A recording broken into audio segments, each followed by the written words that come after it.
This is just the beginning of really understanding how to use these medications, how to combine them, how to administer them, and I suspect even more effective medication, not only for weight loss, but also regarding improved health.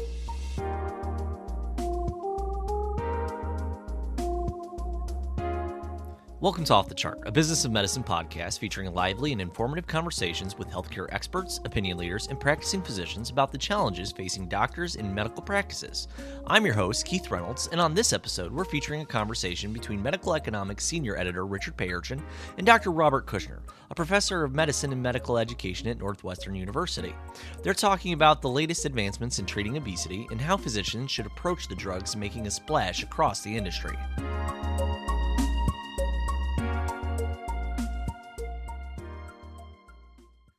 I'm Richard Payerchin, reporting for Medical Economics. With me today is Dr. Robert Kushner.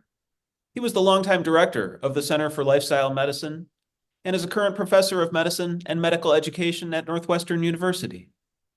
Dr. Kushner, thank you for joining us today. Richard, it's my pleasure. There's a lot to talk about with the new drugs that are out there regarding obesity, weight loss, and diabetes. And I'll tell you what, I wanted to start with something based on a blog entry that you had published on your website, and that was regarding a talk that you gave in August to preventive cardiologists, and you said that the room was packed with physicians who want to learn more. What is the current status of doctors who are out there, especially primary care physicians, who are out there? They're in their offices every day seeing patients. They're getting a lot of questions. I'm sure they're seeing a lot of the studies. Have they been quick to adopt these type medicines? Are they slow to react or respond? What's happening out there to the actual physicians? Yeah, well, you're right, Richard. Clinicians are increasing their awareness of these medications, both because they've been really flooding the literature with New England Journal of Medicine and Lancet type articles, but also patients are making appointments to see them really for the first time to talk about weight management and are they a candidate for these medications. And it's not just the primary care professionals, it's also specialists in cardiology, in OB-GYN, in endocrinology, even orthopedics, because these medications have really been a game changer regarding what we can expect regarding not only amount of weight loss people are achieving, far superior than any medications before that. But I think even more importantly is improving the health of the individual, improving blood pressure, blood cholesterol, blood sugar, reducing the development of a second heart attack. You've already had one, improving fatty liver disease. All these complications and comorbidities individuals living with obesity experience, these medications are starting to help those as well as just weight loss. And doctor, I think that you've been pretty clear on, your own personal website and blog, and it seems like in treatment, but want to, I guess, emphasize the point that are these weight loss drugs a panacea, a cure-all, or what other factors should physicians and patients be considering? Well, certainly not a panacea. We have used the word game changer because of how more effective they are than previous medications. And I think to set the stage to your question, Richard, we have finally found an effective target for treating obesity after decades, and it's called the gut-brain axis. So by targeting these naturally occurring hormones in our intestinal tract and pancreas, such as GLP-1, GIP, amylin, glucagon. These are hormones that we learn about in medical school and during our training. We've found that if we could synthesize these hormones and give them back to people, they have a profound effect on appetite regulation and the effect on the heart, the pancreas, liver, and so forth. Previous targets to obesity have always focused on the central nervous system, like affecting appetite centers and hypothalamus and so on. And they had side effects that were modestly effective. But these gut hormones or nutrient-stimulated hormones that we now synthesize, get back to people, are just woefully, woefully effective. So they're not a cure to obesity. They're not a panacea, but they are by far the most effective medications that we have ever had. And Richard, there are more to come. This is just the beginning of really understanding how to use these medications, how to combine them, how to administer them, and I suspect even more effective medication, not only for weight loss, but also regarding improved health. Doctor, there have been both formal studies as well as perhaps less formal media reports about potential side effects. And, perhaps those might be a little bit scary to some patients. Apart from side effects, or maybe just what are the most common questions that patients bring when they get into the exam room and they're talking to yourself and other physicians?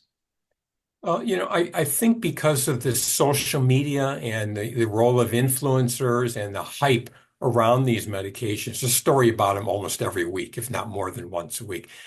Actually, the most common question patients have when they make an appointment is, doctor or nurse practitioner, whoever the primary care provider is, am I a candidate for these medications? Because they have a family member, they have a friend, they've read a blog by someone of how effective they've been in changing their life and causing weight loss. So that's the number one question. Am I a candidate? Once you then address that, then you get into more details. What can you expect from them? How much weight loss? How to manage the side effects? Is it covered by your insurance? All these questions that are necessary to follow up on. But am I a candidate is by far the most common question. And what are some of the characteristics? What makes a good candidate for these drugs, or what might be, what patients are not good candidates? Yeah, that's a good question. So once they say, "Am I a candidate?" Of course, then you have to go through, "Are you a candidate?" And what we tell them is, yes, you possibly are a candidate. And the reason I would say that is that the package insert, the FDA approval for most of these medications is based on body mass index or BMI. So that's kind of the bottom line criteria. And that is if someone has a body mass index, which is weight over height squared. It's how you can calculate it easily on the internet. If it's 30 or more, that is associated with obesity, and you're a candidate for that medication.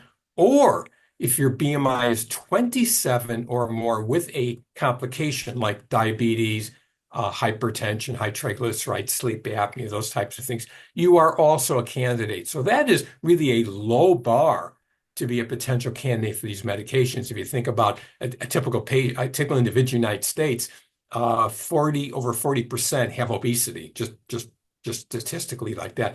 But that only begins the conversation. Then we talk about, do you have a contraindication, such as a reason that we would not want to use this medication, like a history of pancreatitis or allergy to medication or things like that. How much weight are you likely to lose? What other medical problems do you have that are likely to also be beneficial? Do you rather have an oral medication or an injectable medication? What are your likes or dislikes? And really, I would say, unfortunately, in this country, it comes down to, can you afford it? Do you have insurance coverage for it? Do you have access for it? That is really, as a healthcare provider, that's the last thing I want to talk about.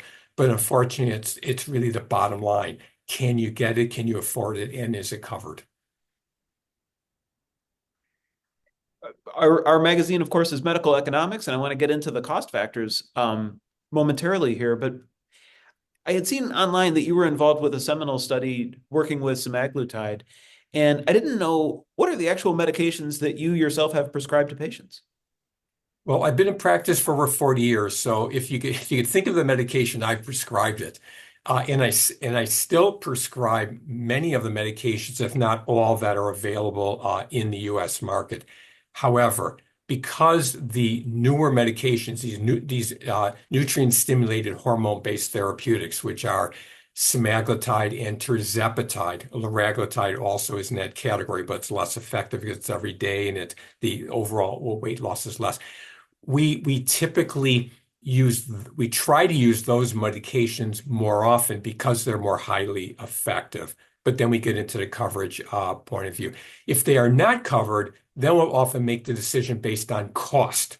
And that is, what can you afford either out of pocket or getting it through a pharmacy that has a lower cost, or what's covered by your insurance. So The conversation is longer than I would like being a clinician, where I prescribe the best medication for you and it's covered. But unfortunately, that's not the situation. So we'll start with the most effective if there's no contraindications. But if that's not available, then we'll move to other medications that be less effective, but at least available to you. And that'd be more on a cost availability basis. Doctor, if I may, let me kind of work on a train of thought here, because that was sort of an interesting segue I really kind of wasn't expecting. Because one of the sample questions that I had was, do you consider these medicines as a next step in a treatment regimen? And it sounds like, based on the economics of it, it might be a first step, but not an available step. And I guess, can you talk maybe a little bit about that? If a patient does have trouble affording it, how do you counsel them then? Well, let me set the stage to answer your question. And that is, we think of obesity as a chronic relapsing disease, like other chronic relapsing disease. And the best comparator I can make is diabetes. So if I had someone come in with diabetes and their blood sugar is woefully out of control and they're already having different complications or signs or symptoms of diabetes that is severe, I wouldn't say let's start with metformin and see how you do, and we'll build up slowly to insulin. We wouldn't do that. We would treat the severity of the disease as soon as we see an individual. So I want you on a dietary regimen that's going to improve your diabetes, but we're going to start insulin today. We're going to start a highly effective medication because that's going to get us to where we need to be. It's called treat to target. In obesity, we really should think of it the same way. If I have someone with, for example, severe obesity, already has sleep apnea, or has fatty liver disease, I'm going to think about the most effective treatment available. I'm not going to start with, let's say, orlistat, which blocks dietary fat from being absorbed, and it's not terribly effective. We're going to go the most effective medication. But again, where the conflict comes in is that the highly effective medication is not always the one that is covered by the individual's health plan or the Medicare, Medicaid, and so forth. So we always have to, in our mind, negotiate what's the most effective medication for that patient, given what is available and affordable. Oh, you say you're a practice leader or administrator? We've got just the thing. Our sister site, physicianspractice.com, your one-stop shop for all the expert tips and tricks that will get your practice really humming. Again, that's physicianspractice.com. You are going to have a new book coming out titled Patient-Centered Weight Management, the Six-Factor Professional Program and Toolkit. What else should, especially primary care physicians and other clinicians, know when they're addressing these type drugs with their patients? Richard, you've done your research. I'm impressed. The books that I've written have primarily focused on the behavioral and lifestyle support of individuals. And that is what I'm trained in, and that's what I always want to emphasize when I talk to clinicians. Yes, pharmacotherapy has a very important role in treating individuals living with obesity because they're highly effective and they treat not just weight loss, but other complications. However, all medications sit on a foundation of lifestyle, and that is, how do you live your life? Your diet you choose and the patterns of the diet, how you move your body around, your physical activity and your exercise, how you cope with stress, whether you get adequate sleep, whether you're socially isolated in your community or you're engaged in your community. All of these variables are so important for overall health.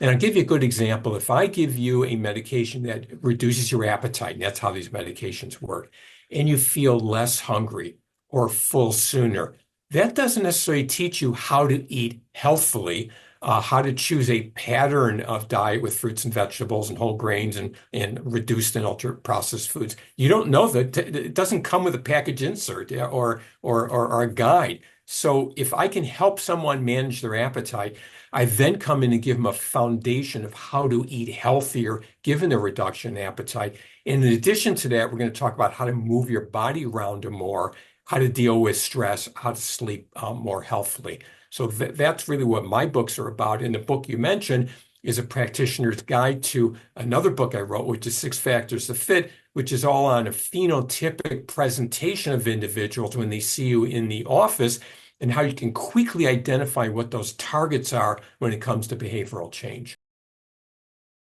Doctor, I wanted to throw this out there because it is an unfortunate reality that, a lot of patients may be bombarded with medical misinformation. And frankly, there are people out there just trying to make a buck.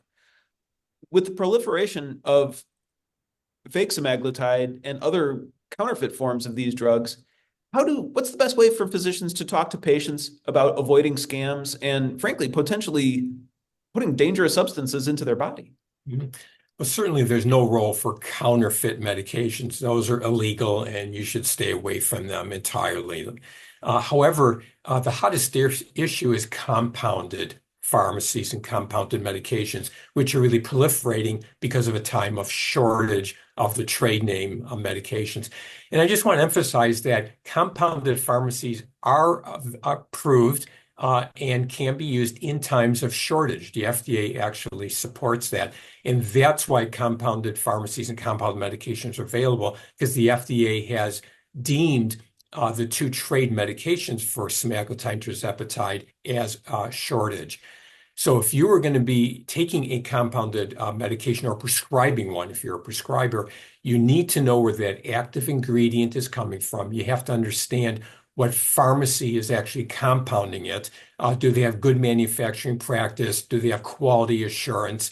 Do dosing instructions come with it?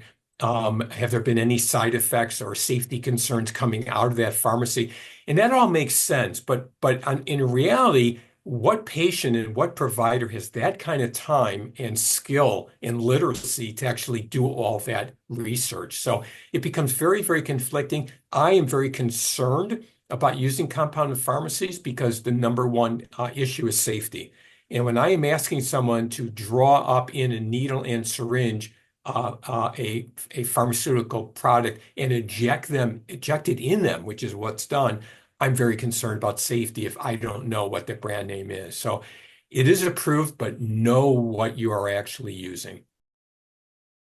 Doctor, I want to go back a few years, and one of the things that is remarkable to me is the speed with which things are developing. But in that, I think it was 2021 study that you had worked with, I remember seeing, or kind of from the one podcast you had discussed, of I believe a 7% dropout rate. I want to go with, based on the semaglutide study, a 7% dropout rate, which begs the question. It's a 93% acceptance rate, and where I'm going with that is the vast majority of patients were able to tolerate any upset stomach or nausea, any of those side effects that come with the GLP-1 RA drugs. And where I'm going with this is, based on that, again, vast majority of patients, really being able to tolerate those side effects, was that a surprise to you? I mean, did you expect better, worse? I'm just curious about that. Well, when we look at data from phase 3 trials, that doesn't represent real world experience. So we need to make that connection. When it comes to trials, generally individuals have to reach a particular dose. And if they can't reach a dose, they have to drop out because we often don't have them continue because we're learning the safety and efficacy and tolerability of a particular dose that's going to get FDA labeling. So dropout rates may differ. But we learned so much by doing that phase 3 trial because we learned how often individuals develop gastrointestinal side effects. Those are the most common ones: nausea, vomiting. It could be constipation, diarrhea, heartburn. Those are really the common side effects. So we learned how often do they occur, how severe are they, mild or moderate or severe. And probably the most important thing we learned is how to mitigate those side effects in an individual in a trial. So we've taken that experience of how to change the diet and counsel individuals and bring that into the clinic, which is a real world experience, and help people stay on the medication because of what we have learned. Now, real world experience dropout rate is likely to be higher because clinicians don't have the time and the skill and experience to hold a patient's hand week by week as we dose escalate, unless you relegate it to perhaps someone else in the office is going to be doing that with you. But patients often may have a side effect and say, I don't want to use that anymore, and never contact their provider again. So we have to use a different practice system often in the clinic versus in the trial. But we're always going to have people drop out. In my experience and what I've been reading, the reasons for not continuing a medication today is the side effects that are not being tolerated. And again, it could be because the clinician is not watching or helping a patient as closely as we did in the trials. Or unfortunately, they can't get the drug because of the shortage. So they're dropping out because their pharmacy is no longer able to stock the medication for them. Say, Keith, this is all well and good, but what if someone is looking for more clinical information? Oh, then they want to check out our sister site, patientcareonline.com, the leading clinical resource for primary care physicians. Again, that's patientcareonline.com.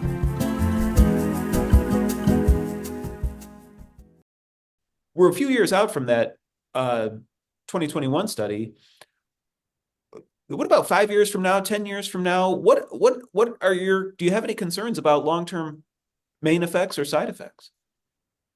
Well, I could tell you what we know right now from a data point of view, and that is we just completed the SELECT trial, which was a global trial looking at the effect of using semaglutide 2.4 milligrams administered weekly in individuals with pre-existing cardiovascular disease, had a prior stroke, prior heart attack, or peripheral arterial disease.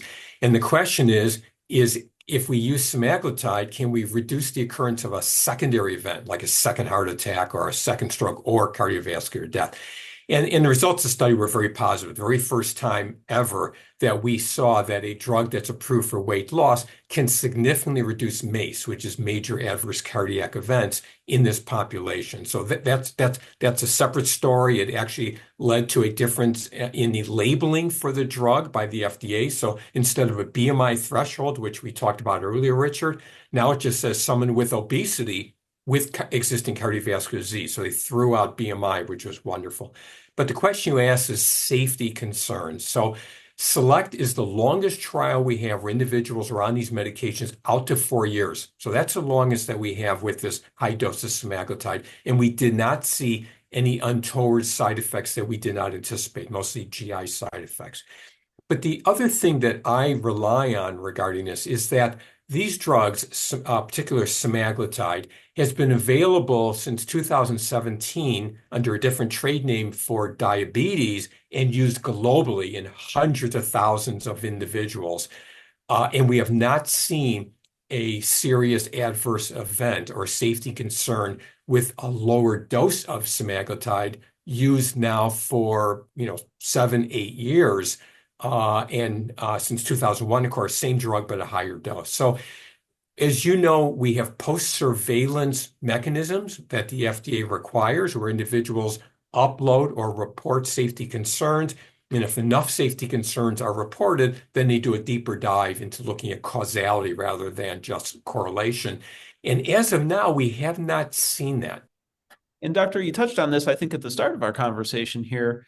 Can you look in the crystal ball, so to speak, and talk a little bit about, your predictions in the future here of what's going to happen, number one, medically, and then number two, financially, if there will be increased coverage, based on, of these medications based on their health effects? Mm-hmm. Well, as I said before, we have changed the target for treatment of obesity to what we call the gut-brain axis. It is a significant paradigm shift in the treatment of obesity, discovery of these hormones as it relates to appetite regulation and overall health of multiple organs. So the availability of GLP-1 receptor agonists, and of course we have another drug, tirzepatide, which is a dual agonist. It's GIP GLP-1 receptor agonist. Both those are the two on the market now. But there are other hormones that are now being investigated, typically in combination with GLP-1, and that's glucagon and amylin. And these are even more powerful medications so far in these phase 2, phase 3 trials with greater effect on different organ systems. In addition, there are ongoing trials to make what's called small molecules. So it's a GLP-1 receptor agonist, but instead of giving it as a peptide, which must be injected, they're doing it as a small molecule that could be taken orally. So we can anticipate in a very short period of time, there will be highly effective medications that kind of mimic what we give by injection, but now being given orally as a daily tablet, which really brings the cost down and I think the generalizability of these medications. The cost clearly has to come down. The Medicare now approves the semaglutide 2.4 because of the SELECT trial. It approves it for those individuals with pre-existing cardiovascular disease and obesity, but that doesn't mean that they're paying for it fully. They just approved it. So the door is starting to crack open for the generalizability of these drugs. And I think as more of these drugs are showing health benefit, particularly regarding cardiovascular disease, they are going to be approved because we don't want to keep them back from the population of highly effective medications. So, where the door is going to really be cracked wide open regarding bringing the costs down and making them available to the general public, I don't know when that's going to happen, but it has to happen. Renegotiation of prices. We know government is involved now in capping the costs of medications. So those may come up at some point regarding capping it. Medications are going to go generic, so there'll be cost equivalents of medications as they go off patent. So probably a series of events, but the costs clearly have to come down. Doctor, I'm keeping an eye on the clock here, and frankly, there's about 40 more questions I could throw out, depending on your time, but I'm going to let you get back to your regular duties here. Although I did want to, our main audience is primary care physicians. What would you like to say to them, or what would you like them to know about this topic? Yeah. We are truly at a threshold of significant change in our ability to manage patients living with obesity with all the complications and comorbidities they have. Every primary care clinician sees patients who are struggling with their weight and developing complications and comorbidities. This is not a unicorn. This is something that we see every single day.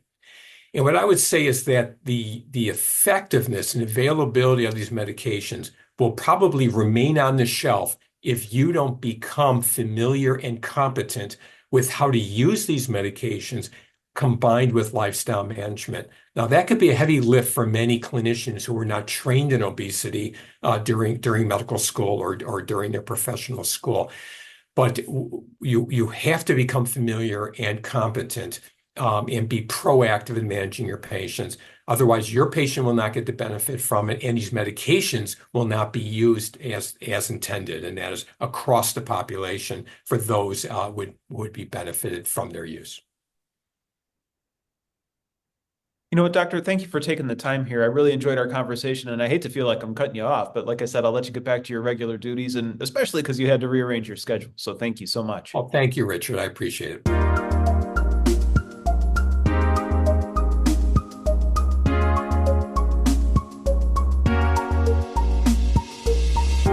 Again, that was Medical Economics Senior Editor Richard Payerchin and Dr. Robert Kushner, Professor of Medicine and Medical Education at Northwestern University. My name is Keith Reynolds, and on behalf of the whole Medical Economics and Physicians Practice teams, I'd like to thank you for listening and ask that you please subscribe to the show on Apple Podcasts and Spotify. Also, if you'd like the best stories Medical Economics and Physicians Practice publish delivered straight to your email every single day of the week, subscribe to our newsletters at medicaleconomics.com and physicianspractice.com. Medical Economics, Physicians Practice, and Patient Care Online are all members of the MJH Life Sciences family. Thank you.